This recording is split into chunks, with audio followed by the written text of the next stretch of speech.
Te doy la bienvenida a este nuevo podcast de Pedagogía para la Vida. Mi nombre es Patti Sarlenga y como siempre te digo y te reitero, agradezco este ratito que tenemos para estar juntos, para compartir información, contenido, comentarios que hace a la real función de la vida. Y la real función de la vida no es solamente trabajar, amargarnos, eh, pagar deudas, ver cómo llegamos a fin de mes. Eso es importante, por supuesto, hace a la subsistencia. Pero hay un dicho popular que a mí me gusta mucho que suena de esta manera. Digo suena porque soy muy mala para los dichos populares tenerlos registrados en mi memoria. Pero hay algo que dice: vivimos de una forma, vivimos de un modo que centramos toda nuestra energía en lo urgente y nos olvidamos de lo importante. Y es tan cierto, por lo menos así lo siento yo. Vamos a hablar hoy de un tema que creo que tiene mucho que ver con lo que todos, de una manera u otra, con una intensidad u otra, con una conciencia o sin ella, estamos sintiendo. Vamos a hablar de una emoción y te voy a proponer en los próximos podcasts seguir ampliando este tema. Y así vamos a ir metiéndonos también en emociones. Ya volveremos a gratitud. Espero que estés haciendo tus ejercicios para este desarrollo de sesgo positivo. Ahora, soy una mujer argentina que está transitando igual que vos, si sos de acá y me está escuchando, si sos de mi país, un 2023 que tiene ciertas características. Y este 2023, con ciertas características, tiene la particularidad de momentos muy intensos, que despiertan como memorias y aparece una emoción que está súper presente. La emoción, como te imaginarás, ante la situación actual es miedo. Vivimos bombardeados por información que despierta en nosotros miedo. Nuestra propia memoria, ¿sí?, de los últimos tiempos también refuerza esa emoción de miedo. Y también es cierto que lo estamos palpando, vemos el miedo en el otro, en el tipo de comentarios, en la actitud que hay en la calle, en la actitud y en la manera en que nos relacionamos entre nosotros, entre aquellos que vamos cruzando por la vida, pero también con los propios. Me parece tan interesante y tan importante comenzar a entender qué nos pasa, qué es esto que estoy sintiendo, de qué manera esto que yo estoy sintiendo, que jamás tengo que negar, que jamás tengo que rechazar. La emoción no se la extirpa, la emoción no se la rechaza. Lo que siento es sagrado. Luego, mi libertad como ser humano consciente está en saber qué hago con lo que siento. Pero lo que siento, lo siento, y la emoción lo que necesita de mí es que yo esté presente, la escuche, ella pasarme la información. Algo me está contando, sentir miedo en estos momentos, algo nos trae de información. Y cuando yo tengo esta actitud sana con lo que siento, igual que cuando la tengo con lo que pienso, es un bucle, a veces pienso y trae la emoción, a veces siento y trae el pensamiento, entonces yo puedo transitar lo que venga, lo que sea, y en particular lo que siento desde otro lugar. No cronifico la emoción. Cuando yo la rechazo a la emoción es más cabeza dura que una taurina. Y te lo digo porque soy taurina. O sea, se va a quedar al lado tuyo hasta que te pase la información, lleves semanas, meses, años o toda una vida. Y ahí cronificamos las emociones primarias y las transformamos en estados de ánimo. Y de repente el miedo se me transforma en una situación panicosa, por ejemplo.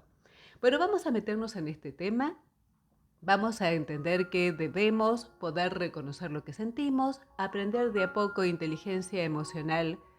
A mí me gusta mucho más hablar de educación emocional que de inteligencia emocional, pero debemos empezar a poner mucho de nosotros en esto.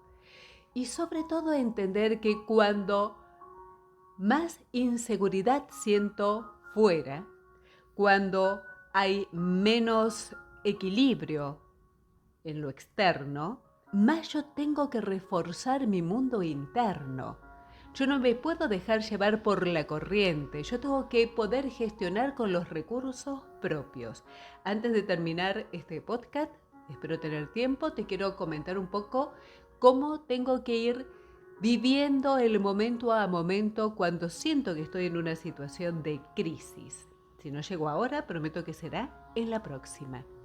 Bueno, para esto estuve buscando aquí material y encontré un material que me encanta y que ahora vamos a empezar a compartir. Y este material tiene que ver con un libro específico donde justamente hablamos de miedo. Este libro se llama, ahora te lo voy a dar ahí, Encrucijada emocional, miedo, ansiedad, tristeza, depresión, rabia, violencia. ¡Wow! Después te doy el autor, ¿sí? Por supuesto. Bueno, vamos a arrancar, vamos a conocer un poco más qué es esto que estamos sintiendo. ¿Que lo sentimos? Por supuesto, porque además las emociones, sobre todo las primarias, son genéticas, vienen en el ADN. A ningún ser humano se le enseña a tener miedo. Esto ya lo traemos genéticamente como información. Comienza diciendo este capítulo que se titula El miedo y su relación con la ansiedad y la angustia. El miedo se considera normalmente una emoción básica. Hago un paréntesis, escucha lo que voy a leer y fíjate cómo te resuena, ¿sí? No lo escuches en piloto automático, abrite a ver qué pasa en vos con esta información. Dale, sigo. Las escuelas psicológicas hablan del miedo como la más fundamental de las emociones negativas. Es la emoción más desequilibrante. Se suele clasificar dentro de aquellas emociones, en este caso, que por diferentes razones no nos dejan ser nosotros mismos, bien porque tenemos miedo a lo que los demás piensen de nosotros, a lo que nos digan, a lo que nos hagan o nos dejen de hacer. El miedo es una emoción que surge ante algo conocido y que ha sido experimentado como desagradable por nosotros. Ahí va, por ejemplo, ver qué está pasando con la economía en este momento, ¿no? Despierta memorias. Fíjate que cuando escuchas a alguien hablar te dice, ¿te acordás del año tal? Ahí está, justamente haciendo relación a esto que te leo. Continúo. Ante algo que sin haber sucedido también aparece el miedo y tiene bastantes probabilidades de ocurrir, genera en nosotros una espera negativa. Por ejemplo, si durante una tormenta en el monte caen muchos rayos a nuestro alrededor, hay ciertas posibilidades de que algún rayo nos afecte y entonces surge el miedo. Tenemos miedo. Cuando un niño se quema en el fuego, sabe que si la próxima vez se acerca al fuego, se puede volver a quemar y empieza a tener miedo al fuego. Cuando vamos caminando por un precipicio, tenemos miedo de caer. El miedo es un instinto de supervivencia, siempre necesario. Eso es importante que lo entiendas, que nos sirve para mantener la integridad física. Si no tuviéramos miedo, sobre todo cuando somos niños y no tenemos tanta conciencia de la realidad, podríamos hasta morir. El niño que se quema en el fuego tiene miedo de quemarse otra vez y tomará sus precauciones. El recuerdo del dolor al quemarse en el fuego y el miedo de volver a quemarse actúan como un instinto de supervivencia que nos resguarda de multitud de peligros. Por el contrario, una persona que pierde todo temor puede pasar a la temeridad. A veces aparece el miedo ante algo que ni tan siquiera es real. Si vamos paseando por un camino cuando está anocheciendo, podemos confundir una cuerda con una culebra. En este caso, la imaginación alimenta el miedo. En situaciones así, ni la razón puede controlar el miedo, ni con nuestra voluntad podemos hacer algo en el mismo sentido. El miedo además condiciona, limita y distorsiona la vivencia de la realidad. Y no vivo la realidad sino una representación que me hago de ella. Voy a reiterar esto que acabo de leer, lo vamos a abrir un montón en los talleres y también en los podcasts para aquellos que no participan, tranquilo, que todo esto lo vamos a ir charlando. Te lo vuelvo a leer. No vivo la realidad, sino una representación que me hago de ella. El miedo me hace ver fantasmas donde no los hay. El miedo se manifiesta a través de gestos, expresiones y posturas corporales. Es una de las emociones que nos repliegan hacia el interior. Cuando una persona tiene miedo, encoge el cuerpo, se retira, se recoge a sí misma, se disminuye. Muchas veces actitudes posturales como el vientre metido, los hombros subidos, los ojos muy abiertos, la dificultad en sacar el sonido o el grito, el cuerpo echado hacia atrás, indican que el cuerpo tiene miedo o ha guardado miedo en su interior. El cuerpo, recuerda que la emoción es genética, por lo tanto es somática, es corporal, el cuerpo se acoraza, limitando su capacidad expansiva y disminuyendo la respiración, para no sentir la angustia ni sufrir. Son mecanismos que consiguen anular el sufrimiento ante lo que percibe y vive del exterior. Nuestra voz cambia con el miedo. Hablamos con más rapidez, pero nos trabamos con las palabras. Hablamos con voz temblorosa o incluso tartamudeamos o no nos salen las palabras y además el tono es más agudo e incluso chillamos. La tensión que sentimos en la garganta tensa las cuerdas vocales, la cierra y el sonido se hace más agudo. El grito en el miedo nos permite liberar tensión, pudiendo ser de gran ayuda para afrontar la situación. Nos ayuda a centrar las energías disponibles en ese momento y además puede ser una llamada de socorro hacia las personas que están alrededor. También podemos sentir el miedo en la tripa. En Japón llaman hara, que significa vientre, a un centro energético que se encuentra a 2 dedos por debajo del ombligo. El hara es el centro de gravedad del cuerpo, el centro de equilibrio. Cuando algo nos amenaza desde el exterior, podemos llegar a sentir una especie de vacío en la tripa. Cuando perdemos el equilibrio por un badén en la carretera, por cualquier situación, sentimos que algo nos sube desde este centro hacia arriba. Ese algo es la manifestación corporal y energética de un sentir el peligro o la pérdida de equilibrio. A nivel popular sabemos que el miedo se expresa en el cuerpo. Decimos, pido permiso para esto, decimos, te cagás de miedo. Y con ello expresamos que el miedo extremo provoca diarrea y abre el esfínter del ano. El niño pequeño se hace caca y pis cuando tiene miedo. También esto puede ser una reacción vagal en el adulto.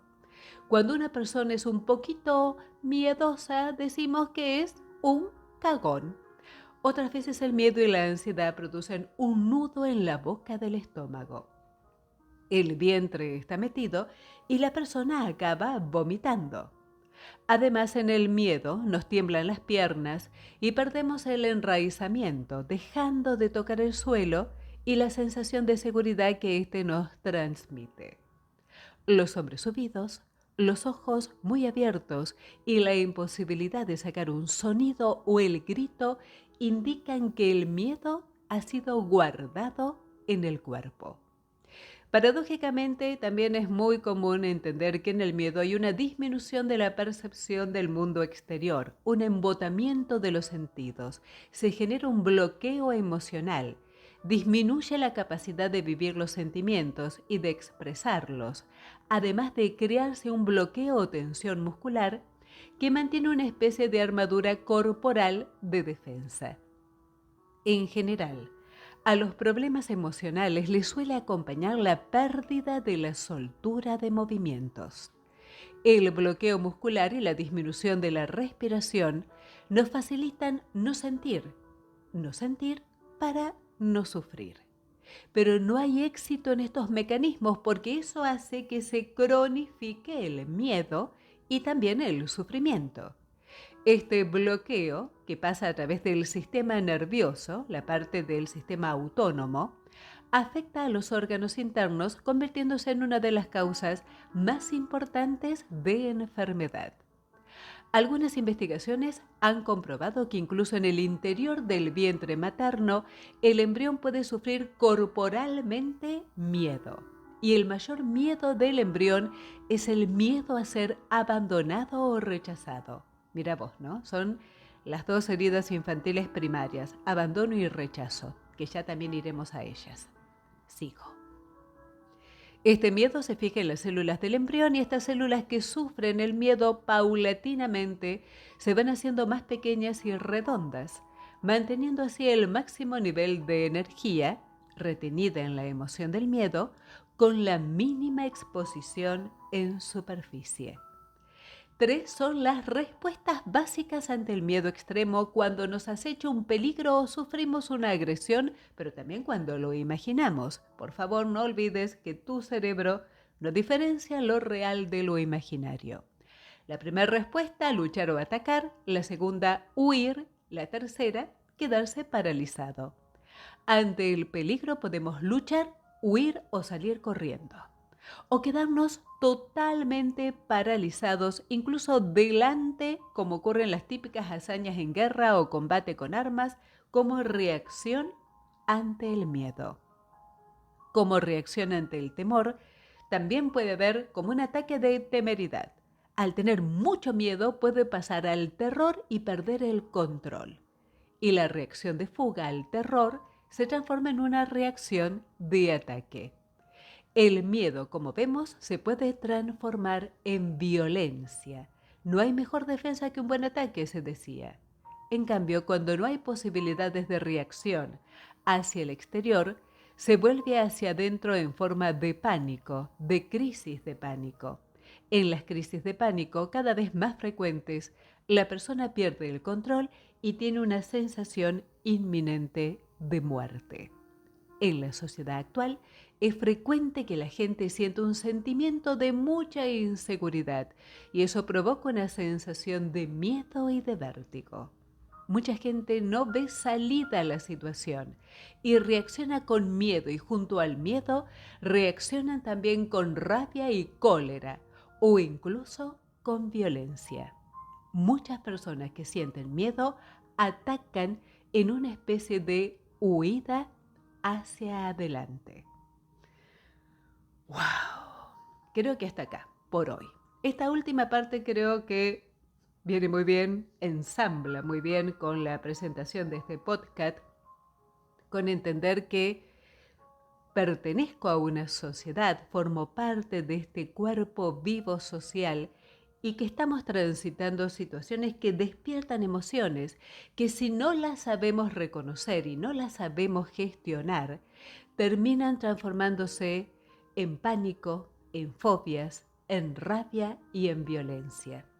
Quiero cerrar este encuentro a través de este formato audio hoy con vos, tomando algo de la lectura de este libro que ahora te voy a recordar el título.